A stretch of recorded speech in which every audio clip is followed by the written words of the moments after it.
Hello and welcome back, class 10th, to your own very own biology class with me, Minakshi ma'am. And today we are going to start with new system, that is the digestive system. Okay बेटा, तो आज हम digestive system start कर रहे हैं. Let's start without wasting any time. Okay, so बेटा digestion क्या होता है? What is digestion? तो सिंपल सी बात है, जैसे सपोज मैं आपको कोई भी अगर प्रॉब्लम होती है क्लास में तो टीचर उसको सिंपलेस्ट वे में समझाने की कोशिश करती है, ठीक है.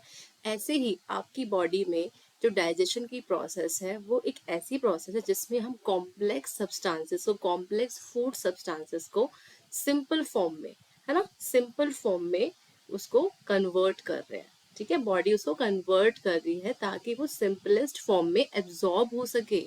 ठीक है, तो अगर सपोज करो कि वो कॉम्प्लेक्स फॉर्म में ही रह गई तो वो एब्जॉर्ब नहीं हो पाएगी. मेन फंडा जो है डाइजेशन का वो यही है कि अगर कोई चीज डाइजेस्ट हो रही है, complex food substance simple form में चेंज हो रहा है, तो वो एब्जॉर्बेबल फॉर्म होनी चाहिए.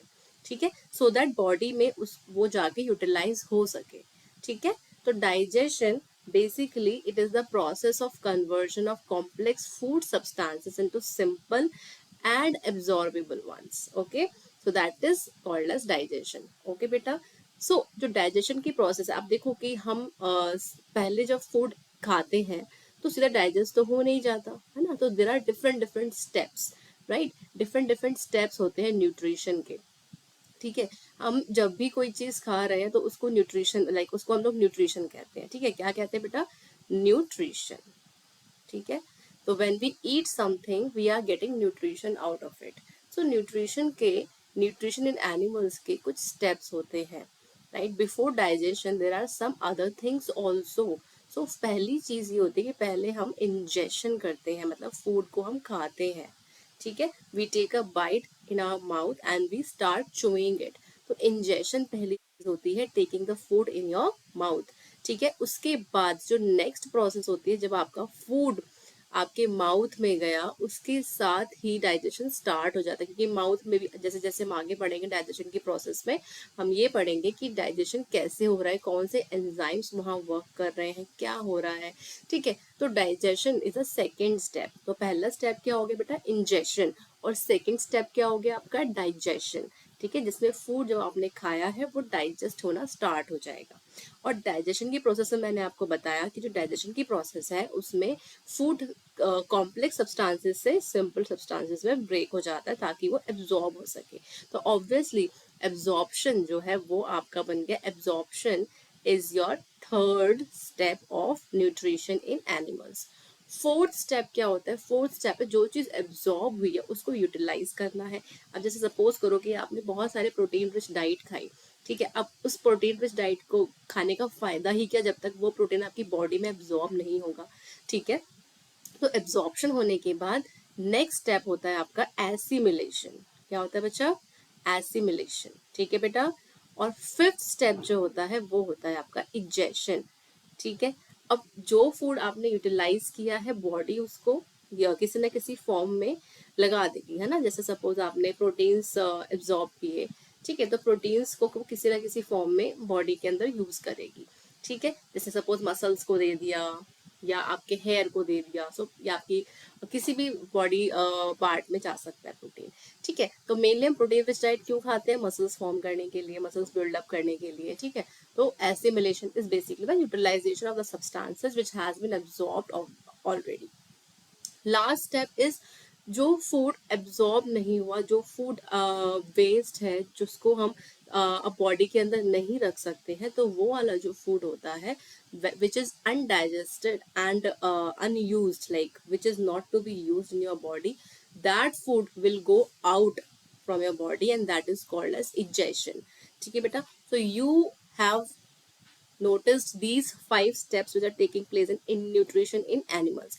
लेकिन हम इसमें से सिर्फ ये वाला स्टेप अभी उठाएंगे डाइजेशन का. ठीक है, और उसी में हम लोग इंजेक्शन वगैरह सब कुछ धीरे धीरे पढ़ लेंगे. ठीक है, तो पहली चीज, सबसे इंपॉर्टेंट चीज जो होती है आपकी जो डाइजेशन है, when the process of digestion occurs within the cell in the food vacuole, it is called as intracellular digestion. digestion दो टाइप का होता है बच्चों. एक होता है आपका इंट्रासेलुलर, एक होता है आपका एक्स्ट्रा सेलुलर. ठीक है। तो इंट्रा सेलुलर डाइजेशन क्या होता है, अब देखो वर्ड से समझ में आ रहा है। इंट्रा, इंट्रा मतलब जो सेल के अंदर हो रहा है, और एक्स्ट्रा, एक्स्ट्रा मतलब जो सेल के बाहर हो रहा है, ठीक है। So when the process of digestion takes place inside the cell, ठीक है, तो उसको कहते हैं इंट्रा सेलुलर, और जब सेल के बाहर होता है तो उसको बोलते हैं एक्स्ट्रा सेलुलर डाइजेशन। क्लियर है। तो इंट्रा सेलुलर डाइजेशन में क्या होता है कि कुछ ऐसे सेल्स होते हैं जिनके अंदर एक वैक्यूल होता है जिसको हम कहते हैं फूड वैक्यूल। सपोज जैसे कि मैंने यहाँ पे आपके लिए अमीबा बना दिया, अमीबा में फूड वैक्यूल होता है और एक न्यूक्लियस होता है, ठीक है। तो ये हो गया आपका न्यूक्लियस और ये हो गया आपका फूड वैक्यूल, ठीक है।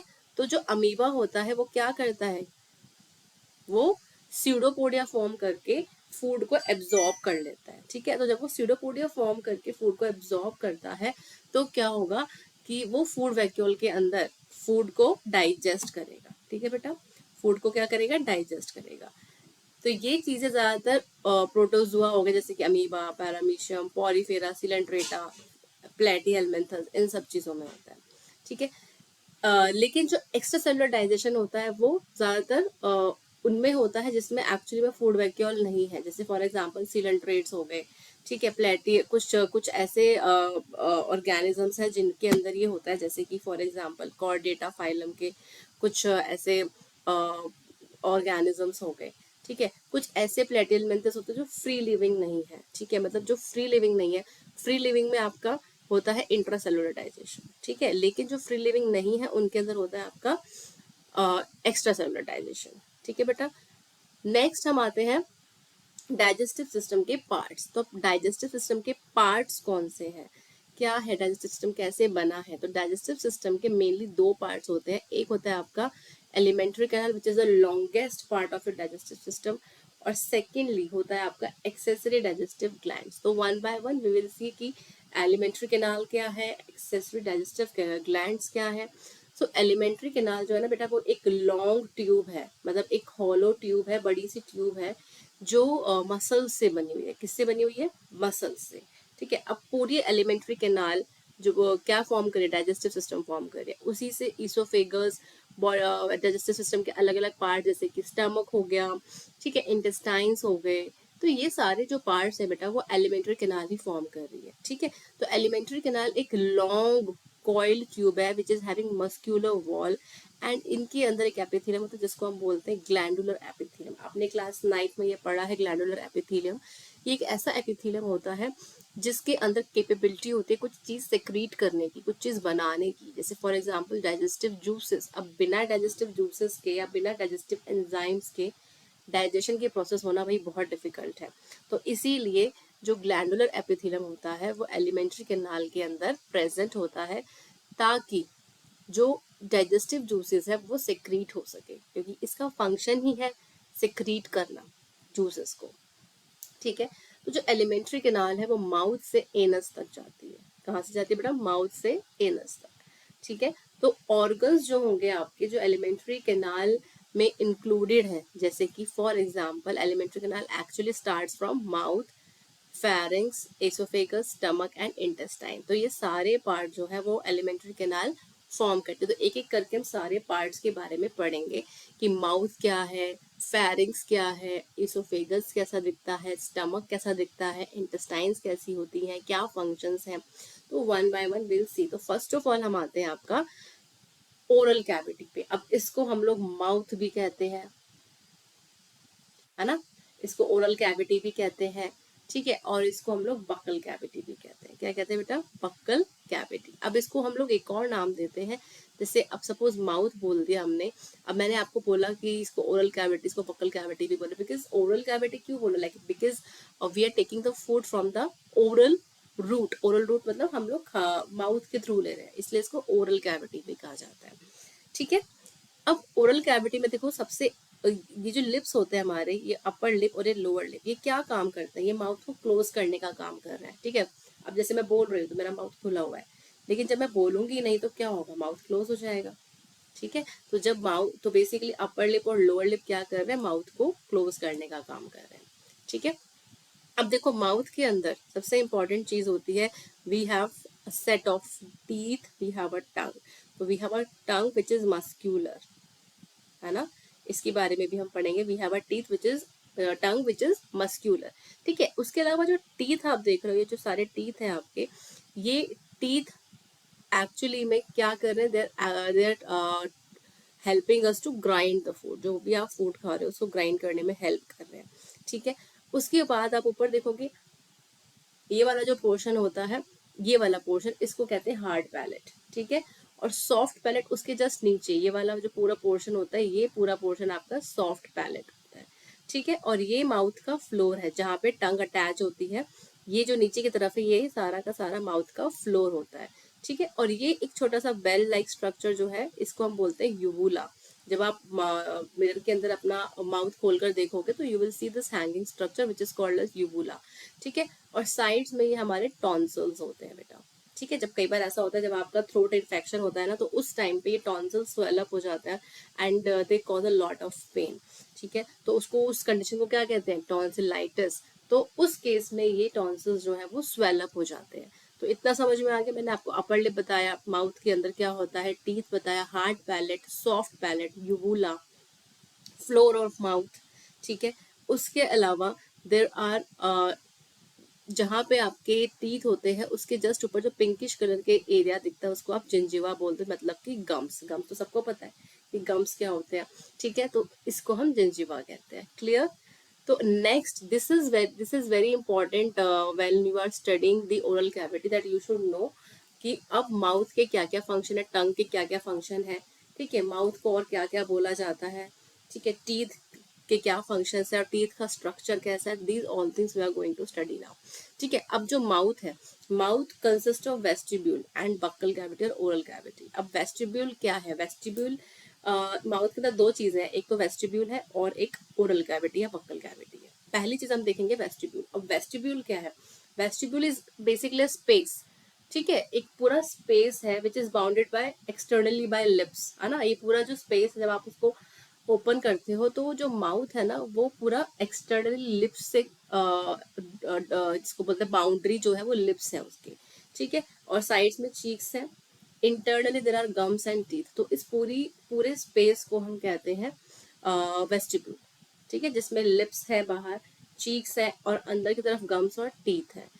अब बक्कल कैविटी क्या है, बक्कल और ओरल कैविटी, ठीक है। अब it is bounded by palate above and throat with tongue below and jaws with teeth on the sides। अब आपने सुना होगा कि भाई बक्कल कैविटी मोस्टली बोलते हैं, लेकिन वेस्टिब्यूल आपने पहली बार सुना होगा कि वेस्टिब्यूल भी कहते हैं। तो एक चीज होती है आपकी वेस्टिब्यूल और एक होती है आपकी बक्कल कैविटी, ठीक है। अब वेस्टिब्यूल तो वेरी मच क्लियर होगा आपको कि लिप्स है, मतलब एक कैविट, एक पूरा एरिया है जो बाहर से लिप्स से क्लोज है, चीक्स है और अंदर की तरफ गम्स और टीथ है। भाई बक्कल कैविटी क्या होती है, तो बक्कल कैविटी में आपको क्या क्या चीज दिखेंगी, टंग है जो आपके थ्रोट से कनेक्टेड है, ठीक है। अब टंग जब हम पढ़ेंगे तो उसमें मैं आपको बताऊंगी, एक बोन होती है जिसको हम बोलते हैं हायोइड बोन, उससे टंग अटैच होता है। वो जो बोन होती है ना, वो थ्रोट तक आती है, मतलब थ्रोट के एरिया पे आती है, ठीक है। तो इसका मतलब ये है कि बक्कल कैविटी में थ्रोट भी इन्वॉल्व है। इसका मतलब ये है कि बक्कल कैविटी में थ्रोट भी इन्वॉल्व है। और पैलेट्स, पैलेट्स क्या होते हैं, देखो ये जो आपका हार्ड पैलेट है और जो आपका सॉफ्ट पैलेट है, ये भी बक्कल कैविटी के अंदर आएगा, ठीक है। और जॉज, ठीक है, ये जो जॉ है आपकी, jaw with teeth on the side, तो पूरी जो जॉ है, ये सारा जो, ये दो बोन्स है आपकी, एक ये वाली जो बोन है और एक ऊपर वाली बोन है, ये वाली, ठीक है। तो एक ये वाली बोन हो गई, एक ये वाली। तो जब हम जॉ को खोलते हैं तो सिर्फ नीचे वाली बोन मूव करती है ना बेटा, ऊपर वाली बोन मूव नहीं करती, ठीक है। तो जो ऊपर वाली बोन है वो फिक्स है और जो नीचे वाली बोन है वो मूविंग है, ठीक है। तो बक्कल कैविटी में दो बोन्स आती है, ऊपर वाली बोन को हम कहते हैं मैक्सिला और नीचे वाली बोन को कहते हैं हम लोग मैंडिबल। तो यहाँ बक्कल कैविटी में दो बोन्स आती है, मैक्सिला और मैंडिबल। ये दोनों जो बोन्स होती है ना, ये मैक्सिला अपर साइड पे होती है और मैंडिबल नीचे वाली साइड पे होती है, ठीक है। और पैलेट्स मैंने आपको बता दी कि सॉफ्ट और हार्ड पैलेट, ये दोनों जो पैलेट्स होते हैं ये बक्कल कैविटी के अंदर आते हैं। थ्रोट, थ्रोट विथ टंग। अब टंग क्यों आ रही है थ्रोट में, ये मैंने आपको बता दी, क्योंकि टंग एक बोन से जुड़ी होती है जिसको हम बोलते हैं हायोइड बोन, और वो बोन आपके थ्रोट तक आती है, ठीक है बेटा। तो इसको हम कहते हैं buccal cavity. So in all buccal cavity is surrounded और bounded by palates, throat, with the tongue below and jaws with the teeth on the sides. ठीक है, क्लियर हो गया? तो पैलेट्स बेसिकली क्या करते हैं, बक्कल कैविटी का रूफ, छत होती है ना, छत, उसको फॉर्म कर रहे हैं, क्योंकि ऊपर की तरफ है वो बक्कल कैविटी के। ठीक है, छत को कौन फॉर्म कर रहा है, रूफ को, बक्कल कैविटी के पैलेट, है ना, पैलेट रूफ को फॉर्म कर रहे हैं। और साइड्स कौन फॉर्म करते हैं, जॉज। और नीचे कौन, नीचे ये वाला एरिया कौन है, below, what is that area, that is throat with the tongue. Clear? तो दो तरह के पैलेट है, हार्ड और सॉफ्ट पैलेट। ठीक है बेटा, तो दो तरह के पैलेट मैंने आपको बता दिए, उसके बारे में बहुत डिटेल में आपको नहीं पढ़ना है कि हार्ड पैलेट सॉफ्ट पैलेट क्या है, उसके अंदर क्या क्या चीजें होती हैं, राइट। तो अब नेक्स्ट हम आते हैं टंग पे। तो टंग एक फ्रीली मूवेबल स्ट्रक्चर है। पहली बात तो है कि टंग एक फ्रीली मूवेबल स्ट्रक्चर है। और मतलब टंग का जो मोस्टली काम है वो क्या है, जैसे सपोज करोगे आप कोई भी चीज खा रहे हो, उसका टेस्ट कैसे पता चलेगा, तो टेस्ट को सेंस करने के लिए हमारे पास टंग होती है। अब ये टेस्ट कैसे सेंस हो रहा है, बिकॉज टंग के ऊपर ना कुछ रिसेप्टर्स होते हैं बेटा, टेस्ट को सेंस करने के लिए, रिसेप्टर्स फॉर टेस्ट। ठीक है, तो टंग के ऊपर जो टेस्ट के लिए रिसेप्टर्स है ना बेटा, उनको हम कहते हैं गस्टेटरी रिसेप्टर्स। गस्टेटरी रिसेप्टर्स, इनको हम कहते हैं गस्टेटरी रिसेप्टर, जो टेस्ट को सेंस करते हैं। ठीक है, अब मैंने आपको यहाँ पर बताया था कि जो टंग है वो एक फ्रीली मूवेबल मस्कुलर ऑर्गन है, जो कि माउथ के फ्लोर पे अटैच है, या जिसको हम ओरल कैविटी या बक्कल कैविटी कह रहे हैं, बिकॉज टंग जो है बक्कल कैविटी का पार्ट है। ठीक है, और एक चीज होती है जिससे वो टंग अटैच है, जिसको हम बोलते हैं फ्रेनुलम। ये देखिए, ये पीछे की तरफ, यहाँ पे जब आप टंग को देखेंगे बड़े ध्यान से, तो एक ट्रायंगुलर एरिया दिखेगा, देखिए। ठीक है, तो ये जो टंग को उठा के आप नीचे की तरफ देखोगे ना, एक ट्रायंगुलर सा एरिया, उसको हम कहते हैं फ्रेनुलम। क्या कहते हैं बेटा, फ्रेनुलम। ठीक है, क्लियर हो गया? तो फ्रेनुलम से अटैच होती है। अगर ये चीज कट जाए तो टंग फिर मूव नहीं कर पाएगी अपनी जगह पर, वो फ्री हो जाएगी, it will not be having its control. Okay बेटा, तो जो टंग होती है, it not only helps in ingestion. हम जब स्वेलो करते हैं तो टंग को ऊपर फ्लोर से अटैच कर लेते हैं, कभी करके देखा है? Do it right now. तो आप देखोगे कि जो टंग है ना, वो ऊपर फ्लोर पे अटैच हो गई, सॉरी ऊपर रूफ पे अटैच हो जाती है आपके हार्ड पैलेट पे। तो जो आपका हार्ड पैलेट होता है ना बेटा, उस पे जाके वो ऐसे अटैच हो जाती है जब आप स्वेलोइंग करते हो। तो इंजेशन के बाद ऑब्वियसली स्वेलोइंग तो करना ही पड़ेगा मैस्टिकेशन के टाइम पे, क्योंकि जब हम मैस्टिकेशन करते हैं तो फूड को मिक्स करने में हेल्प करती है। ठीक है, डीग्लूटेशन का मतलब होता है स्वेलोइंग ऑफ फूड। तो इंजेशन में भी हेल्प कर रहा है टंग, स्वेलोइंग में भी हेल्प कर रही है, मैस्टिकेशन मतलब फूड को ग्राइंड करने में भी हेल्प कर रही है। ठीक है, और वॉइस प्रोडक्शन, अब भाई टंग नहीं होगी तो स्पीच प्रोडक्शन नहीं हो पाएगा। Tongue is a very very important organ in all these things, testing of food, voice production, ingestion, grinding of food, swallowing of food. ठीक है, और टंग के ऊपर, टंग का जो अपर सरफेस है, जो आप अपर सरफेस अगर आप ध्यान से देखोगे मिरर में टॉर्च के साथ, तो आपको दिखेगा टंग के ऊपर बहुत स्मॉल स्मॉल प्रोजेक्शंस होती है बेटा, जिनको हम पैपिले कहते हैं। ओके, तो पैपिले जो होते हैं ना, इनके अंदर टेस्ट बर्ड्स होते हैं। ठीक है, तो papillae consist of taste buds, तो टेस्ट बर्ड्स इन पैपिलेस के अंदर होते हैं प्रेजेंट। ठीक है, और टंग के पास दो तरह की टॉन्सिल्स होते हैं बेटा, एक दो साइड्स पे जो मिलेंगे आपको वो पैलेटाइन टॉन्सिल्स हैं। तो जैसे आप यहाँ जो टॉन्सिल्स देख रहे थे ना, ये पैलेटाइन टॉन्सिल्स हैं। ठीक है, तो ये साइड में आपको दिख रहा है पैलेटाइन टॉन्सिल्स, और ये जो बीच में आपको दिख रहे हैं यहाँ पर, ये होते हैं लिंगुअल टॉन्सिल, है ना। ये जो साइड्स में आपको दिखेंगे, मैं आपको टंग में तो अंदर हाथ डाल के दिखा नहीं सकती, जो साइड्स में होंगे आपके पैलेटाइन टॉन्सिल्स होंगे, और जो टंग में अंदर की तरफ जब आप टंग को देखोगे तो दोनों साइड पर टंग के जस्ट ऊपर ही, बिल्कुल ऊपर, आपको लिंगुअल टॉन्सिल्स दिखेंगे। लिंगुअल का मतलब ही टंग होता है। ठीक है, ओके, क्लियर। तो यहाँ पे जो पैपिलेज होते हैं, ये 4 टाइप्स के पैपिले होते हैं। ये देखिए, ये टंग की जो बीच में आप ये देख रहे हो, ये जो लाइन देख रहे हो, ये सेपरेटिंग लाइन होती है, जो टंग को सेपरेट, लाइक दो पार्ट्स में से सेपरेट कर रही है, लाइन होती है। ठीक है, तो यहाँ आप देख रहे हो इस लाइन के दोनों साइड्स पे, इनको जो गोल गोल पैपिलेज आपको दिख रहे हैं, ये होते हैं आपके फंगीफॉर्म पैपिले। ठीक है, ये वाले। ठीक है, और जो बहुत छोटे छोटे डॉट्स दिख रहे हैं, मैं आपको दिखा देती हूँ, ये बहुत छोटे छोटे जो डॉट्स हैं, ये वाले। ठीक है, ये जो बहुत छोटे छोटे डॉट्स हैं, इनको बोलते हैं फिलीफॉर्म पैपिले। क्या कहते हैं बेटा, फिलीफॉर्म पैपिले। ठीक है, अब नेक्स्ट आते हैं फोलिएट। अब जो फोलिएट पैपिले हैं ये साइड्स में होते हैं, ये देखिए जो फोलिएट पैपिले हैं ये साइड्स में दिखेंगे, और सर्कमवैलेट जो पूरे सर्कमफेरेंस में दिखेंगे आपके टंग पे। ये देखिए ये जो ये वाले हैं ये सारे सर्कमवैलेट पैपिले हैं, ठीक है। तो 4 टाइप्स के पैपिले मैंने आपको बताया, आपको सर्कमवैलेट, फोलिएट एंड फिलीफॉर्म पैपिले। तो जब हम टंग को ऐसे ड्रॉ करते हैं तो यहाँ पे आपका ये आ गया, ये वाले जो साइड्स में आ गए आपके फोलिएट पैपिले, ठीक है। और यहाँ पर पूरे में आ गए आपके सर्कमवैलेट पैपिले, और छोटे छोटे से जो यहाँ आ गए आपके जो टंग के दोनों साइड पे प्रेजेंट होते हैं सेपरेटिंग लाइन के, ये हो गए आपके फंगीफॉर्म पैपिले। और जो डॉट्स में दिखेंगे only dots, small small dots, ये हो गए आपके फिलीफॉर्म पैपिले, ठीक है। तो 4 टाइप्स के पैपिले मैंने आपको बताया टंग में, and we have discuss the function of tongue कि क्या क्या फंक्शन होता है टंग का, ठीक है बेटा। अब नेक्स्ट हम आते हैं ह्यूमन टीथ पे, ठीक है। अब टीथ क्या है? टीथ जो है अब मोस्टली सबसे जो हार्डेस्ट स्ट्रक्चर है हमारी बॉडी पे वो टीथ ही है, क्योंकि टीथ के ऊपर जो वाइटिश कलर का एक आप देखते हो जो सब्सटेंस जिससे हमारे टीथ वाइटिश दिखते हैं उसको इनामल कहा जाता है। सुना होगा आपने कि टीथ के ऊपर इनामल होता है। तो enamel is actually a very hardest and very durable substance. ये जब आपने देखा होगा स्केलेटन्स, जैसे कभी आप डिस्कवरी चैनल पे या कहीं पे आप देखते हो जो ह्यूमन स्केलेटन होता है ना, उसमें देखो जो जॉ है ना उसमें टीथ हमेशा दिखते हैं, मसल्स गायब हो जाती है, ऑर्गन्स नहीं बचते, लेकिन जो हमारा टूथ का इनामल है वो एज इट इज दिखता है। तो enamel is actually a hardest known substance. Okay, so teeth are hard structures meant for tearing, cutting, crushing, holding the food like that. Okay, तो ये सारी चीजें टीथ हमारी करने में हेल्प करता है। लेकिन जो ह्यूमन टीथ है ना बेटा उसकी कुछ कैरेक्टरिस्टिक्स होती है।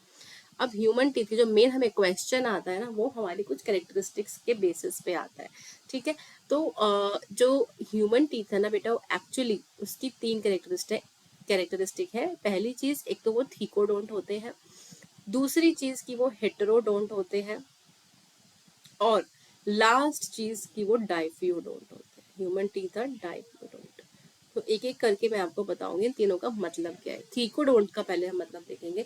जो थीकोडोंट होता है इसका मतलब ये है कि जो ह्यूमन टीथ है they are embedded in the socket of jaw bone. अभी जॉ बोन जो आप देख रहे हो मैंने आपको क्या बताया था, देयर आर 2 जॉ बोन है ना। एक ये जो आपकी जॉ बना रही है वो 2 बोन्स है, एक जो नीचे वाली जो मूव करती है वो मैंडिबल है, और जो ऊपर वाली है जो ये वाली है जो मूव नहीं कर रही है वो मैक्सिला है, ठीक है। तो मैक्सिला और मैंडिबल दोनों में आप देखोगे जब किसी का दांत टूटता है तो देखा होगा अंदर एक गड्ढा बन जाता है, उसको सॉकेट कहते हैं, जो कि जॉ बोन में एम्बेडेड है।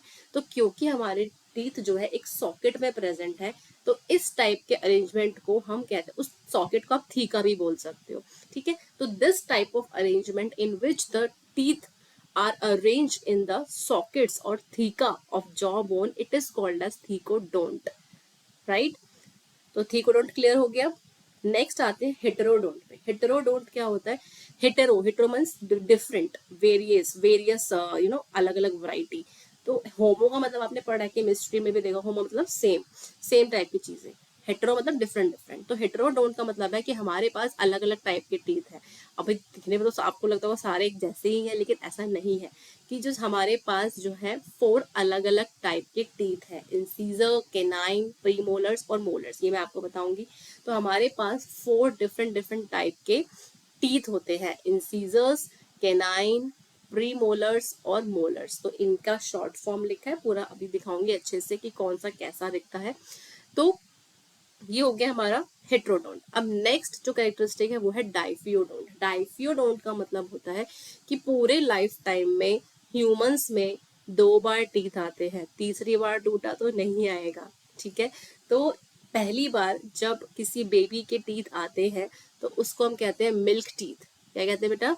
मिल्क टीथ, या फिर टेम्परेरी मिल्क टीथ, या फिर डेसिडुअस टीथ बोलते हैं। तो पहले वो टीथ आते हैं, ठीक है। फिर उसके बाद जब बच्चा बड़ा होता है तो धीरे धीरे वो सारे टीथ निकल जाते हैं, टूट जाते हैं, और उसके बाद जो डेसिडुअस या टेम्परेरी या मिल्क टीथ जो थे वो रिप्लेस हो जाते हैं परमानेंट या अडल्ट टीथ से। तो अब परमानेंट टीथ आ जाएंगे उसके। अब भाई इसके बाद गिरा तो कुछ नहीं कर सकते, फिर टीथ नहीं आएंगे, ठीक है। तो इस टाइप का जो डेंटेशन होता है उसको हम बोलते हैं डाइफ्यूडोंट। तो समझ में आ गया, हमारे जो टीथ है उनके तीन characteristic like that thecodont, they are heterodont and they are diphyodont. Thecodont की वो एक सॉकेट में प्रेजेंट है जॉ बोन के। हेटेरोडोंट की we have four type of different teeth, incisor, canine, premolars and molars.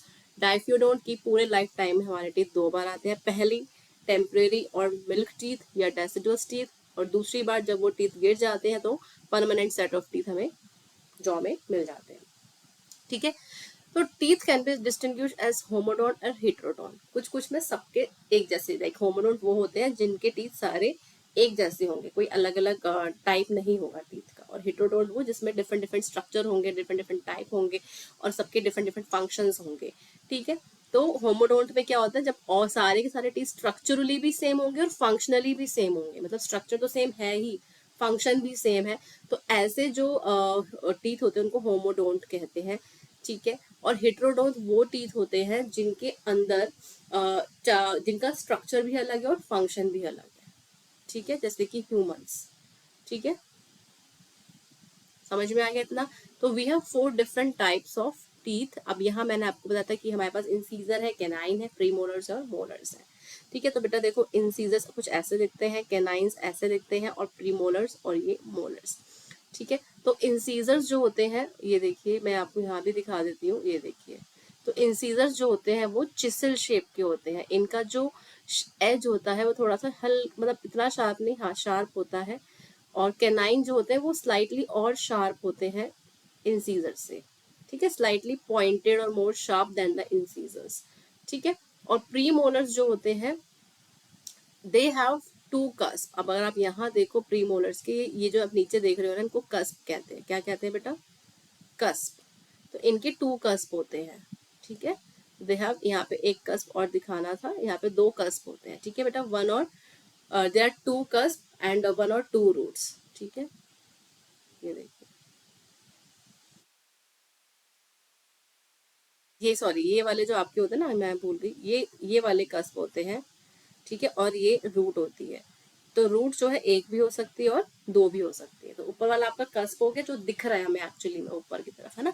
जो रूट है वो नीचे एम्बेडेड रूट तो नहीं दिखती है हमें। तो ये एक्चुअली जो ये नीचे वाला देख रहे हो ना पोर्शन, ये सारी रूट्स है बेटा। क्या है ये? रूट्स है। ठीक है, रूट के ऊपर जो व्हाइटिश कलर का स्ट्रक्चर देख रहे हो वो आपका एक्चुअली में जो चीज दिख रही है हमें इनामल, वो है। ठीक है, तो रूट जो है प्रीमोलर्स की एक या एक से ज्यादा, मतलब दो ही हो सकती है, दो से ज्यादा नहीं होंगी। और कस्प इनमें दो ही होंगे, जैसे मतलब ये जो ब्रिज सा देख रहे हो ना, ये ऐसे बना हुआ है, ये दो होंगे, एक ये वाला कस्प और एक ये वाला कस्प। ठीक है, अब मोलर्स पे देखो कि दे कैन बी 4 और 5 कस्प एंड 2 और 3 रूट्स। तो 2 और 3 रूट्स हो सकते हैं, जैसे आप यहाँ काउंट करो, 1 2 3, 3 रूट्स है। और कस्प यहाँ पे अभी आपको 3 दिख रहे हैं ना, कहीं कभी कभी ऐसा होता है पीछे भी एक कस्प निकल आते हैं, है ना, ऐसे करके। तो उसको हम कहते हैं 4 और 5 कस्प। जैसे यहाँ दिख रहा है आपको कि ये पीछे एक कस्प निकला हुआ है, ये पीछे की तरफ भी। ठीक है, तो 4 और 5 कस्प हो सकते हैं, 3 भी हो सकते हैं। ठीक है, तो इंसीजर जो होते हैं फ्रंट में होते हैं, जो दो टीथ है आपके फ्रंट में, इनको इंसीजर कहते हैं। और साइड में जो टीथ है आपके यहाँ, उसको कहते हैं केनाइन। और जो पीछे की तरफ केनाइन के पीछे आएंगे वो आएंगे प्रीमोलर्स, और जो सबसे पीछे आएंगे पूरे बैक साइड पे वो होंगे आपके मोलर्स। ठीक है, अब इनका अरेंजमेंट कैसे, कितने होते हैं, ये सब काउंट मैं आपको बताऊंगी। तो इंसीजर्स जो होता है ना बेटा, ये इनका फंक्शन होता है बाइटिंग के लिए। मीन जैसे आप एप्पल खा रहे हो, गुआवा, कोई भी फ्रूट खा रहे हो जो आप फ्रंट से बाइट करते हो, तो बेसिकली इनका जो काम है वो है बाइटिंग। ठीक है, कैनाइन का काम होता है mostly similar to incisors, but mostly हम इनको जैसे टीयरिंग के लिए भी यूज कर लेते हैं।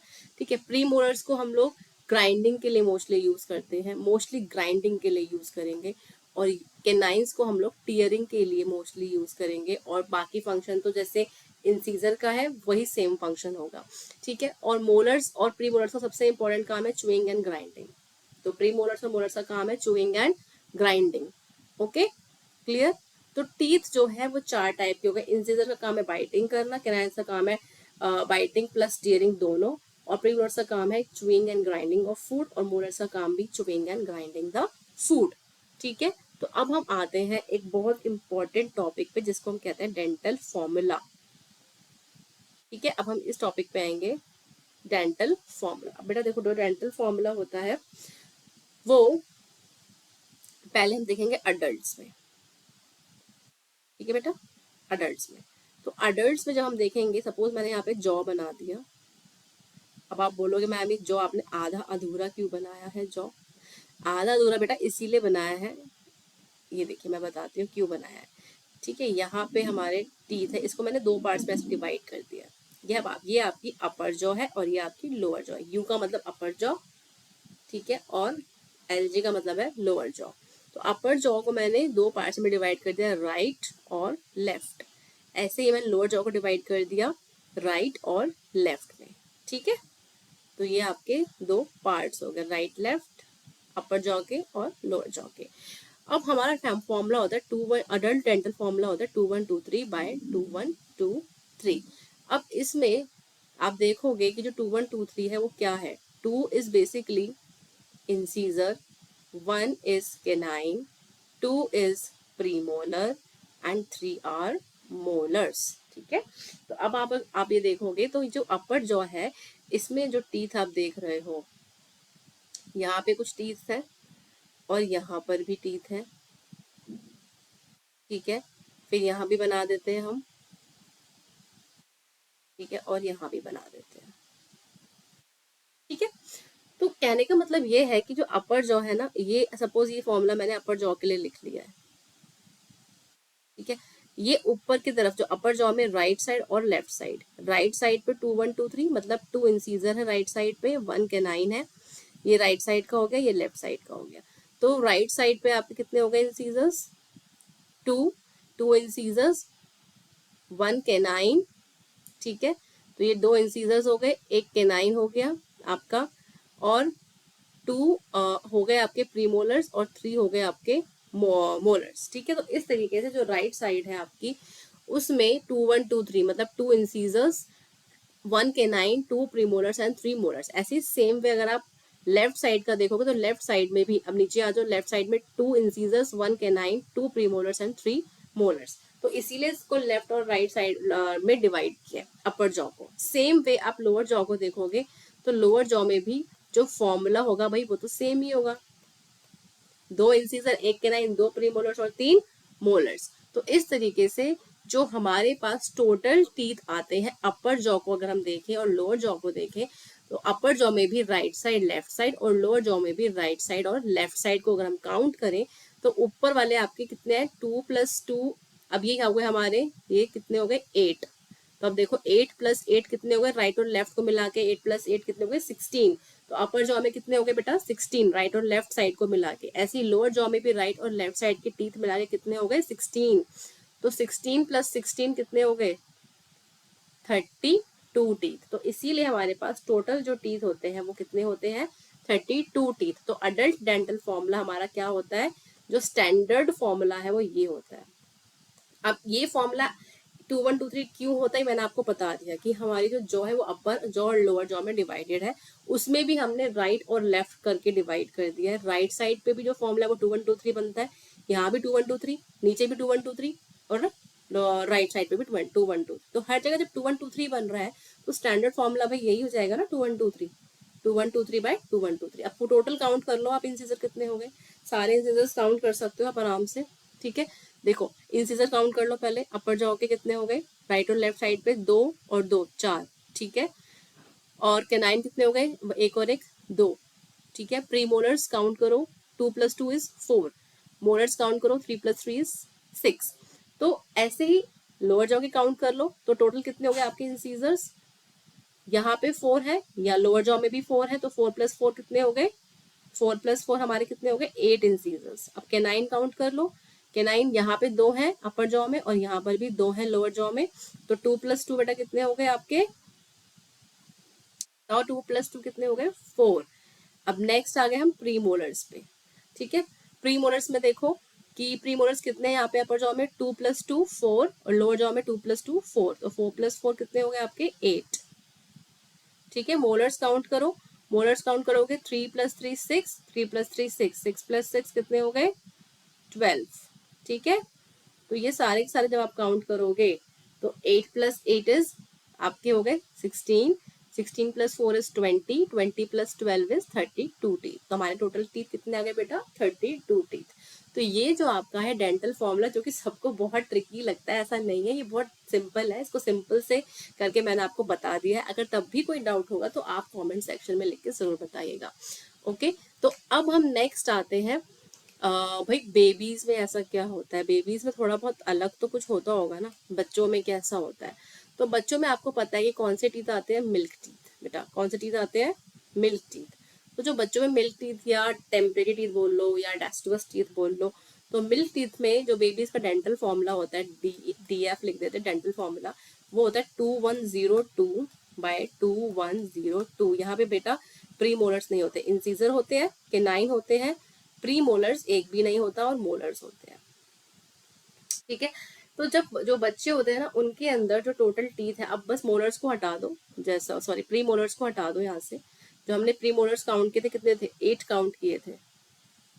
ठीक है, तो 8 काउंट किए थे, तो अब 8 की जगह आप इसमें मोलर्स को उतने हटा दो। ठीक है, तो उतने आपके प्री मोलर्स माइनस कर दोगे तो आपको मिल जाएगा। ठीक है, तो बेबीज का जो डेंटल फॉर्मूला होता है वो ये होता है। ठीक है, तो बेसिकली जो आपका मोलर्स है, अब बेसिकली मोलर्स क्यों नहीं, प्री मोलर्स क्यों नहीं होंगे आपके यहाँ, जो आप प्री मोलर्स देख रहे हो, ये प्री मोलर्स क्यों नहीं होंगे, क्योंकि प्री मोलर्स एक्चुअली में,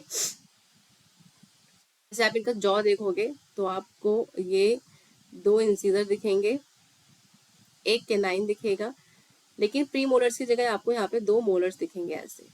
तो ये 2 इंसीजर हो गए, एक केनाइन हो गया, और आपको 2 मोलर्स दिखेंगे। लेकिन यहाँ पे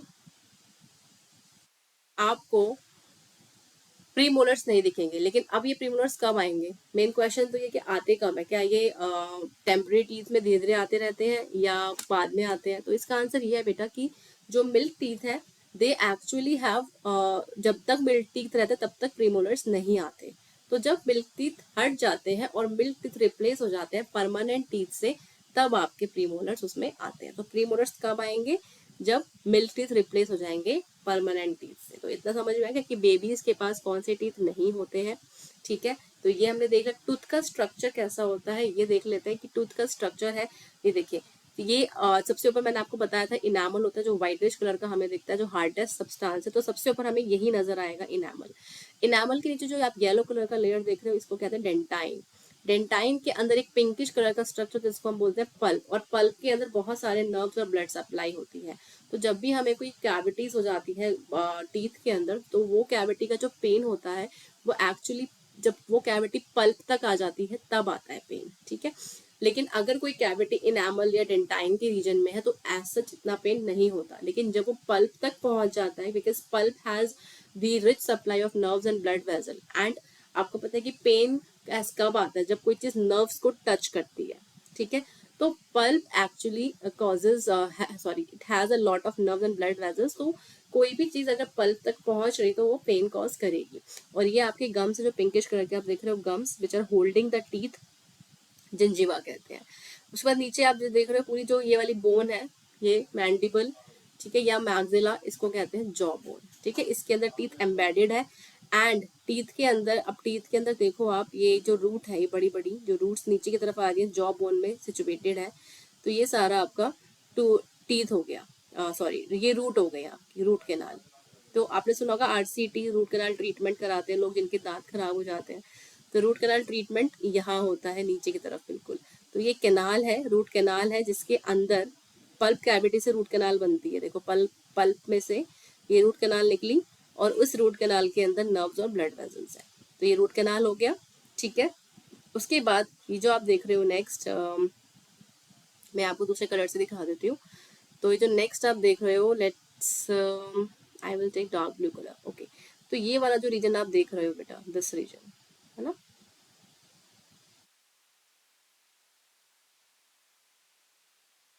ये वाला region, this this is actually called as, this region is called as cementum. क्या कहते हैं इसको, सीमेंटम। सीमेंटम के जस्ट बाहर ये जो एक लिगामेंट होता है, इसको कहते हैं हम पेरियोडोंटल लिगामेंट। ठीक है, तो इनामल सबसे ऊपर, फिर डेंटाइन, फिर पल्प। पल्प से बनती है रूट कैनाल, रूट कैनाल के अंदर होते हैं नर्व्स और ब्लड वेसल्स, जो कि पल्प कैविटी तक जाते हैं। पल्प कैविटी को और रूट्स को जो सराउंड करते हैं, वो क्या होते हैं आपके सीमेंटम। तो ये पूरा जो है बीच में ये सारा डेंटाइन है और साइड में थोड़ा सा आपको सीमेंटम दिख रहा है। सीमेंटम के पीछे आपका पेरियोडोंटल कैन लिगामेंट होता है जो टीथ को होल्ड करके रखता है जॉ बोन में। ठीक है, क्लियर हो गया। तो ये आपका स्ट्रक्चर है टीथ का। ठीक है, नेक्स्ट हम आते हैं फेरिंग्स। तो फेरिंग्स क्या होता है, देखो सिंपल सी बात है, फेरिंग्स एक एक्चुअली में एक पैसेज है। ठीक है, जो कोई भी चीज है, anything which is going inside your digestive system, it has to cross the pharynx. ठीक है, तो फेरिंग्स जो है वो तीनों चीजों के लिए कॉमन होती है। नोज के पास जो फेरिंग्स का पार्ट होता है उसको बोलते हैं नेजोफेरिंग्स। जो ओरल कैविटी के पास जो पार्ट होता है फेरिंग्स का उसको बोलते हैं ओरोफेरिंग्स। और जो आपके वोकल कॉर्ड जिससे हम वॉइस प्रोड्यूस कर रहे हैं, वॉइस बॉक्स, उसको क्या कहते हैं, लैरिंग्स। तो लैरिंग्स के पास जो फेरिंग्स होगा उसको बोलेंगे लेरिंगोफेरिंग्स। तो फेरिंग्स आपके तीन एरिया को कवर करता है, नोज नेजोफेरिंग्स, बक्कल कैविटी या ओरल कैविटी ओरोफेरिंग्स, और जो आपका लैरिंग्स के पास होगा वॉइस बॉक्स के पास तो लैरिंगोफेरिंग्स। ठीक है, तो तीन कलर से दिखाया, ऑरेंज, पिंक और ब्लू कलर। ठीक है, तो फेरिंग्स एक्चुअली में एक पैसेज है। It is the basically the passage which is common for food and air. तो ओरल कैविटी जो होती है वो फेरिंग्स की तरफ जाती है, जो कि फूड और एयर दोनों के लिए कॉमन पैसेज है। ठीक है बेटा, अब जो आपका ईसोफेगस है ना, जो ईसोफेगस और ट्रेकिया है, देखिए ईसोफेगस और ट्रेकिया दोनों ही ऐसे है। ये ईसोफेगस, सॉरी ये ट्रैकिया और ये ईसोफेगस है, तो दोनों ही जो है वो फेरिंग्स में एक साथ खुलते हैं। अब ईसोफेगस तो फूड पाइप हो गया जो एलिमेंट्री कैनाल से बन रहा है, इसोफेगस तो फूड पाइप हो गया। ठीक है, और जो ट्रेकिया है वो हो गया आपका विंड पाइप। ठीक है, ये दोनों के दोनों फेरिंग्स में खुल रहे हैं, ये देखो ये दोनों के दोनों यहाँ फेरिंग्स में खुल रहे हैं। ये आपका टीथ, ये आपका ये आ गया आपका ये वाली हो गई आपकी फेरिंग्स। ठीक है बेटा, ये है आपकी फेरिंग्स। तो फेरिंग्स में ये आपका आगे की तरफ है बेटा, ये वाला जिसमें ये लिगामेंट जो ये कार्टिलेज आप देख रहे हो, ये आपके हो गए ट्रेकिया के कार्टिलेज। ये काट के दिखा रखा है, कट करके आपको दिखा रखा है। ठीक है, और यहाँ पीछे पीछे जो ट्यूब देख रहे हो, पीछे की तरफ जो ट्यूब जा रही है, ये पिंकिश कलर की जो ट्यूब जा रही है, ये आ गया आपका इसोफेगस। ये क्या आ गया आपका इसोफेगस। तो ट्रेकिया के जस्ट पीछे ही इसोफेगस होता है, ये वाला, sorry this one is your oesophagus. मैं आपको ब्लू कलर से ड्रॉ करके दिखा रही हूँ। तो ये जो पूरा रीजन है आपका वो इसोफेगस का रीजन है। तो अब देखो जो फेरिंग्स भैया दोनों में खुल रही है ना, यहाँ से ऐसे जा रही है फेरिंग्स, यूं दो एरो में बना रही हूँ। तो यहाँ भी खुल रही है फेरिंग्स ट्रेकिया के अंदर, और इसोफेगस के अंदर भी सेम खुल रही है। तो अगर फूड यहाँ से कहीं फूड आ रहा है तो वो गलती से ट्रेकिया में भी जा सकता है ना, ये देखो। अब इसमें आप ये देख सकते हो कि जो फूड आ रहा है, ये फूड आया, अब ट्रेकिया से के अंदर जाता लेकिन वो बच गया, वो नहीं गया फूड ट्रेकिया के अंदर, क्योंकि ट्रेकिया के ऊपर एक फ्लैप होता है। ये जो फ्लैप होता है ना बेटा, इस फ्लैप को हम कहते हैं, ये देखो ये फ्लैप आया और ये बंद हो गया, इस फ्लैप को कहते हैं एपिग्लॉटिस। ठीक है, तो जैसे ही एपिग्लॉटिस ने इस ओपनिंग को बंद किया, ठीक है, इस ओपनिंग को बंद किया, फूड कहाँ चला गया, इसोफेगस में, और इस ओपनिंग को हम कहते हैं ग्लॉटिस।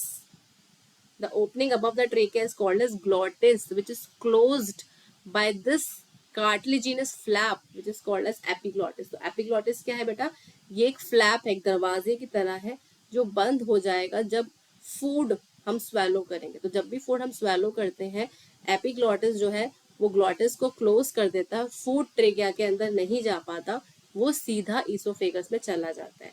लेकिन जब हम फूड खाते टाइम, जब हम स्वेलो करते टाइम बात करते हैं या टीवी देख रहे हैं, हम ऐसे मुंह खोल रहे हैं, मतलब हम सरप्राइज हो गए किसी की बात सुन के या हम हंसने लगे, तब ऐसे केसेस में होता है कि गलती से एपिग्लॉटिस खुला रह जाता है और फूड ट्रेकिया में चला जाता है। And at that time you have a severe cough, है ना, उस टाइम हमें बहुत कफ होता है।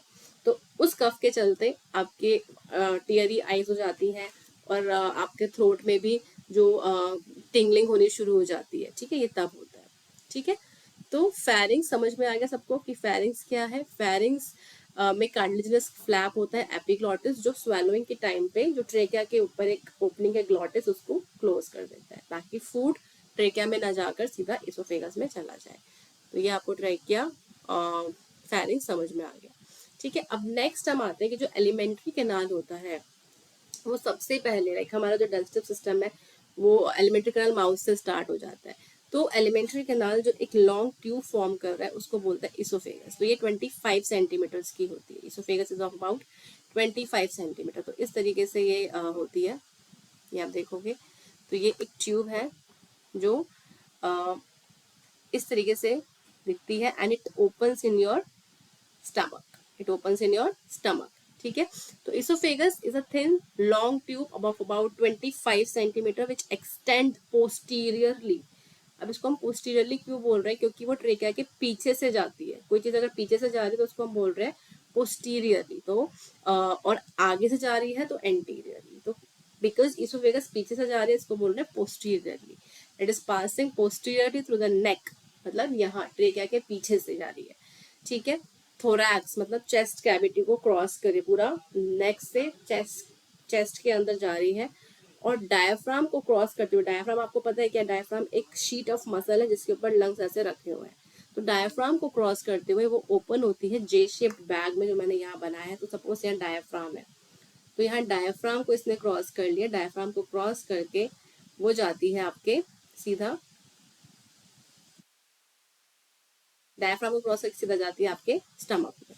ठीक है, अब जो इसोफेगस है ना बेटा, उसमें भी कुछ ऐसी कुछ चीजें होती हैं जो फूड को जाने से, लाइक अगर जो फूड को स्टमक में जाने से में कंट्रोल वे में कंट्रोल करती है।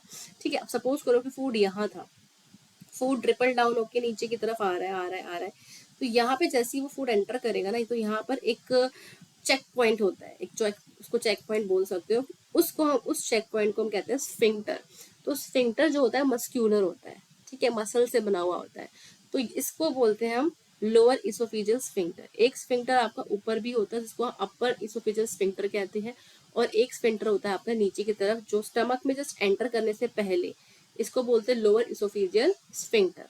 तो ये जो स्फिंक्टर होता है वो फूड को कंट्रोल्ड वे में स्टमक के अंदर भेजता है। आप सपोज करो कि स्टमक के अंदर इतना फूड चला गया, बट धीरे धीरे आप खा रहे हो, स्टमक में फूड जाता जा रहा है जाता जा रहा है, बट एक पॉइंट ऐसा आता है when you are full, right, you can not eat more. So at that time this sphincter closes, ये पूरा क्लोज हो जाता है और फूड को इसोफेगस से नीचे आने नहीं देता, मतलब इसोफेगस से स्टमक में एंट्री नहीं करने देता। And that is a signal कि आपको लगता है that I am full, I can not have more food, right. So at that time it closes. ठीक है, तो लोअर इसोफेजियल स्फिंक्टर मूवमेंट को कंट्रोल करता है, फूड की जो मूवमेंट हो रही है स्टमक में। क्लियर हो गया। कई बार ऐसा होता है कि स्टमक में एसिडिटी हो जाती है, गैस हो जाता है, तो उस टाइम पे इसोफेगस का जो ये स्फिंक्टर है, लोअर इसोफेजियल स्फिंक्टर, जब एसिड रिफ्लक्स बहुत ज्यादा होता है तो ये इसोफेजियल स्फिंक्टर रिलैक्स हो जाता है ताकि जो स्टमक का एसिडिक कंटेंट है वो वॉमिटिंग के थ्रू बाहर जा सके। अब वॉमिटिंग तो आप माउथ से ही करोगे, तो इसोफेजियल स्फिंक्टर को तो ओपन होना ही पड़ेगा, तो ये रिलैक्स हो जाता है सो दैट जो भी एसिडिक कंटेंट स्टमक में है वो आपका इसोफेजियल स्फिंक्टर से निकल के वॉमिटिंग की फॉर्म में बाहर चला जाए। ठीक है, तो इसोफेगस में फूड कुछ इस तरीके से जाता है। इसोफेगस के अंदर कुछ ऐसी कॉन्ट्रैक्शंस होती रहती हैं जिनको हम कहते हैं पेरिस्टाल्टिक मूवमेंट्स। क्या कहते हैं बेटा? Peristaltic movements. ठीक है, तो जो पेरिस्टाल्टिक मूवमेंट्स है वो एक एक करके ऐसे ऐसे जा रहा है। ये देखिए मस्कुलर कॉन्ट्रैक्शंस, ठीक है, ये देखिए ये मस्कुलर कॉन्ट्रैक्शंस ऐसे ऐसे, तो like that peristaltic movements takes place. ठीक है, नेक्स्ट आ रहे हैं हम स्टमक पे। अब स्टमक जो है वो क्या है, यहाँ पर स्टमक आपको दिख रहा है, स्टमक एक जे शेप का बैग है और यहाँ इसोफेगस खुलता है, यहाँ इसोफेजियल स्फिंक्टर होता है। स्टमक का जो पहला पोर्शन जो इसोफेगस से जस्ट अंदर एंटर कर रहा है उस पोर्शन को कहते हैं कार्डियक। ओके, ऊपर की तरफ जो उठा हुआ पोर्शन है इसको हम बोलते हैं फंडस। ठीक है, ये वाला जो रेड कलर का पोर्शन है इस पूरे पोर्शन को बोलते हैं बॉडी ऑफ स्टमक। ओके, और नीचे की तरफ ये पिंक वाला जो आप पोर्शन देख रहे हो, ये वाला, ये है आपका पाइलोरस या पाइलोरिक एंट्रम। फिर जैसे ही स्टमक खत्म हो जाता है स्मॉल इंटेस्टाइन शुरू हो जाती है, और स्मॉल इंटेस्टाइन का जो पहला पार्ट होता है वो होता है ड्यूटनम। तो स्मॉल इंटेस्टाइन के एक्चुअली 3 पार्ट्स होते हैं जो मैं आगे आपको बताऊंगी। यहाँ मैंने ड्यूटनम इसलिए बता दिया क्योंकि ये स्टमक से ही जस्ट शुरू हो जाता है। ठीक है, तो जो आपका स्टमक है बेटा वो एक डिस्टेंसिबल बैग है, अगर उसमें खाना नहीं है तो वो ऐसे पिचका रहता है, जैसे आप उसमें खाना डालना शुरू कर दो तो थोड़ा सा फूल जाएगा। ठीक है, तो stomach is a most distensible and widest organ of your alimentary canal. ठीक है, तो एम्प्टी स्टमक जब आप देखोगे, एम्प्टी जब स्टमक खाली है तो उस टाइम पे आपको स्टमक के अंदर क्या दिखेंगे, रूगे। क्या दिखेंगे बेटा? रूगे। यहाँ आपको दिखाती हूँ, आपको बहुत अच्छे से दिखेंगे। तो स्टमक के अंदर ये जो आप देख रहे हो लाइंस, इनको कहते हैं रूगे। ठीक है, एम्प्टी स्टमक के अंदर।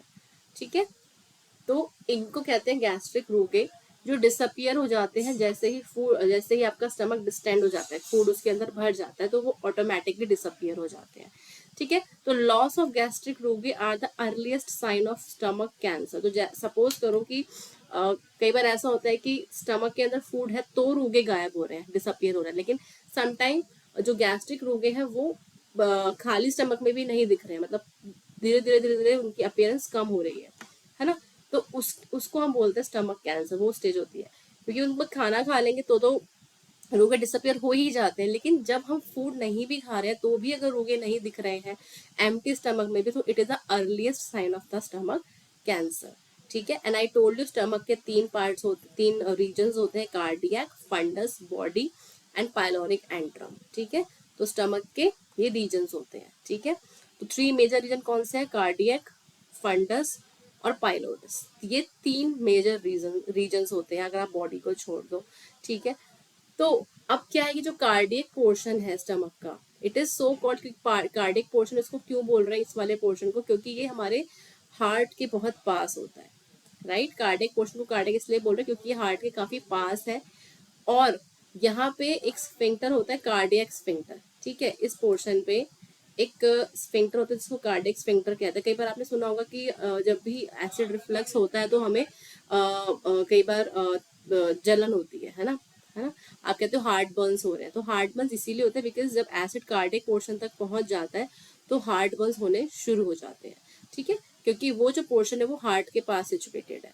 ओके, तो नाउ समटाइम जो आपका जो फंडस होता है, ठीक है, फंडस होता है उसके अंदर गैस होती है, ये वाले रीजन के अंदर गैस या एयर होती है। ठीक है, तो जो मोस्टली हमें बेल्चेस होता है जिसको टकारे बोलते हैं, वो एयर है एक्चुअली, वो जो फूड हो रहा है वो रिगर्जिटेट हो रहा है और उससे हमें एयर पास हो रही है माउथ से। ठीक है, जिसको हम बेल्चेस कहते हैं। तो when you are you know taking some air out from your mouth, that is the air which is present in your fundus. ठीक है, तो स्टमक में ये कार्डियक हो गया, ये वाला एरिया आपका फंडस हो गया, ये वाला एरिया बॉडी होगी जिसमें बहुत सारी मसल्स दिखेंगी आपको। ये सारी जो मसल्स हैं, मसल्स तीन तरीके से प्रेजेंट हो सकते हैं। कुछ फाइबर्स मसल्स के होते हैं, जो ये सारी जो मसल्स है वो स्मूथ मसल्स होती है। कौन सी मसल्स होती है बेटा, these all are smooth muscles.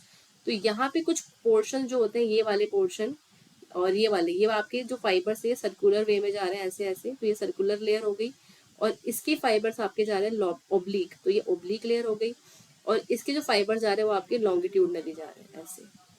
ठीक है, तो ये आपकी लॉन्गिट्यूडनल लेयर होगी। तो there are muscular layer which have three type of pattern of fibres. तो first type pattern of fibre is longitudinal, second is circular and third is oblique. ठीक है, स्टमक के अंदर ये वाला जो एक छोटा सा एरिया बनता है उसको लेसर कर्वेचर कहते हैं, और जो पीछे पूरा बाहर बड़ा सा ये है इसको कहते हैं ग्रेटर कर्वेचर। ठीक है, बॉडी बता दिया, मसल बता दिया मैंने आपको, और कार्डियक, फंडस सब बता दिया। उसके बाद आपको बॉडी बता दिया। अब ये पाइलोरस बता दिया, रोगे बता दिए। पाइलोरस ये एक्चुअली ये वाला जो एरिया जो छोटा सा हो जाता है इसको पाइलोरस कहते हैं। ठीक है, अब इसको बहुत डिटेल में अगर करेंगे तो यहाँ पे एक स्फिंक्टर भी होता है जिसको हम बोलते हैं पाइलोरिक स्फिंक्टर। ठीक है, क्या होता है बेटा, पाइलोरिक स्फिंक्टर। तो पाइलोरिक स्फिंक्टर जो है वो एक्चुअली में फूड को, क्योंकि मैंने आपको बताया कि स्फिंक्टर जहां भी होगा वो कंट्रोल करेगा, तो जो भी फूड स्टमक से निकल के इंटेस्टाइन में जा रहा है उसको वो कंट्रोल करेगा। ठीक है बेटा, तो नेक्स्ट क्लास में हम लोग इसके आगे जो फंक्शंस है, किस तरीके से डाइजेशन हो रहा है, क्या हो रहा है, ये सब कुछ चीजें हम लोग देखेंगे in my next upcoming lecture. So till then, please revise it and stay tuned to the channel, and we'll meet the next time and we'll study the functions of various type of the stomach, the esophagus, mouth, इन सब के functions करेंगे। ठीक है, यहाँ digestion कैसे हो रहा है ये सब करेंगे। तो इतने ही सब रिवाइज कर लो, नेक्स्ट क्लास में मिलते हैं। Okay, till then bye all of you.